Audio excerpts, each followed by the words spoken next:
I knew him before he was Diddy. Yeah, I knew him for a long time. When I first became champ, I knew him. The world has always held a deep fascination with the lives and untimely deaths of Hollywood stars in the realm of hip-hop. The tragic loss of Tupac Shakur has remained enigmatic, surrounded by whispers and rumors. Yet an unexpected source recently made a startling revelation that has cast a new perspective on the matter. Mike Tyson has brought up this surprising topic and appears to have issued a stern warning to Tupac's murderer. That's when he hides his heart and tries to, you motherfucker, I'll kill you. Just recently, in a significant development, a Nevada man believed to be the last living suspect examined in the 1996 murder of Tupac Shakur was apprehended in connection with the long-standing unsolved case, as confirmed by officials. Dwayne Keith Davis, also known as Kefi D or Key D, was indicted for murder by a grand jury. The official filing of the indictment occurred late Friday morning, as detailed in the Clark County District Court documents. Davis was arrested this morning by my LVMPD criminal apprehension team, and this investigation started on the night of September 7th, 1996. It is far from over. But how is he suddenly arrested when Mike appears to have had suspicions that Diddy is involved? Because, as some internet sleuths have argued, Mike Tyson has seemingly claimed to possess compelling evidence connecting music mogul Sean Diddy Khan to Tupac's untimely demise. This revelation has reignited the enduring debate and speculation surrounding the tragic and enigmatic loss of Tupac. To truly grasp the significance of this assertion, we must journey back to the 1990s period, when hip-hop held sway, and the world was captivated by the enigmatic personas within the music industry. This was during an era dominated by legends like Tupac Shakur, whose lyrical genius mesmerized the musical industry. But now we fast forward to the present day, where we uncover astonishing revelations in a candid interview with DJ Vlad. Mike Tyson made a heartfelt confession, acknowledging that he carries a share of responsibility for the tragic demise of the iconic rapper. This unexpected revelation has left the world in shock and reignited intense interest in the enduring mysteries surrounding Tupac's untimely death. His mother wrote me from prison and explained that Tupac was at the Indiana Black Expo, wanted to meet me, and that's the first day I met him. This admission not only brings fresh perspective to the circumstances surrounding Tupac's passing, but also reveals the intricate tapestry of interconnected lives led by these two influential figures. The friendship between a boxer and an activist may have appeared unconventional, but it was undeniably authentic. It all commenced when Iron Mike Tyson had already ascended to stardom, while Tupac was still striving to carve out his own legacy. Their destinies converged within the confines of a nightclub, where the aspiring rapper astounded the baddest man on the planet with his extraordinary musical talents. Friends, I didn't hang out with him much. He didn't hang out, but we were always welcome when we saw each other. He was always welcome to be with me. Furthermore, the charismatic singer's fervor for boxing served as a powerful catalyst, drawing them even closer. Their mutual passion for the sport became the foundation for their burgeoning friendship, prompting them to spend more time together and nurture an unshakable bond of camaraderie.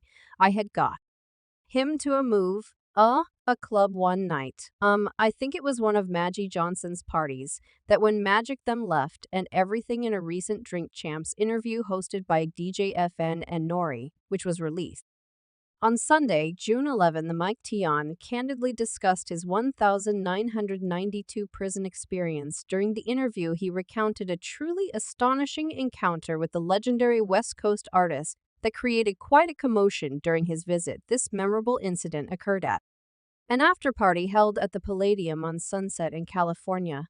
Iron Mike gave instructions to security to permit a group of young men to enter through the venue's rear entrance, and among those individuals, one was none other than Tupac himself.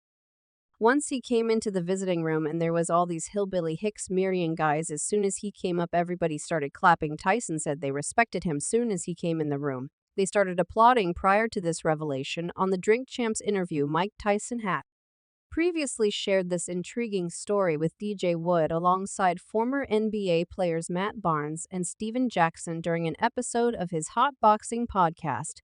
This discussion came about after the New York DJ had highlighted the exceptionally rare artwork in Tyson's possession, showcasing the captivating Mavelli album cover artwork featuring Tupac. The guards are saying that Hey, stop, sit down. He was Wu. He was a force, Tyson told Barnes Jackson and Wu kid of the encounter. If he loved you, it was all love, but if he didn't like you, he looked for beef sometimes. He wanted you to know he was there. He continued, everywhere I go out in Africa and Europe, people ask what was Tupac like. How was Tupac everywhere, all over the world? This is what he wanted. He wanted to be immortal. In his Drink Champs interview, Mike Tyson provided more details about the circumstances leading up to the meeting, explaining that he had crossed paths with the Hit 'em Up racist just 6 months before his 1990 incarceration. Tyson also disclosed that it was not Tupac who initiated contact and arranged the visit prior to the rapper's attendance at the event.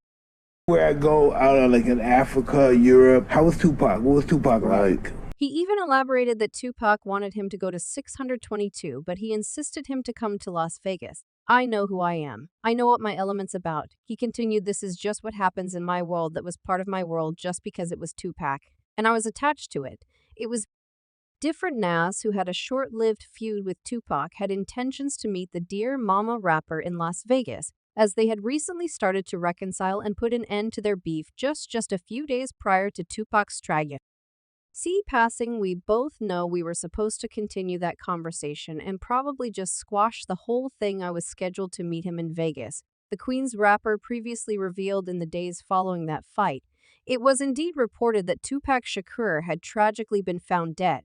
I feel a little guilty about him coming to the fight, me pressuring him for, hey, bring the tape, don't forget the tape, you know?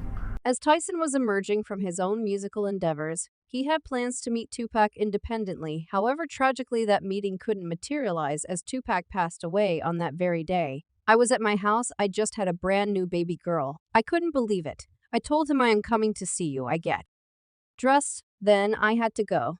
I had to see my daughter, and somebody told me he had got shot, and the next morning they had released that he had died. To this day, Tyson bears the heavy burden of remorse torment, by the idea that had he arrived just a few minutes earlier, he might have had the chance to aid Tupac and avert his devastating demise. The anguish of being unable to shield his friend and witnessing the aftermath of that fateful night continues to weigh heavily on his heart. That was part of my world.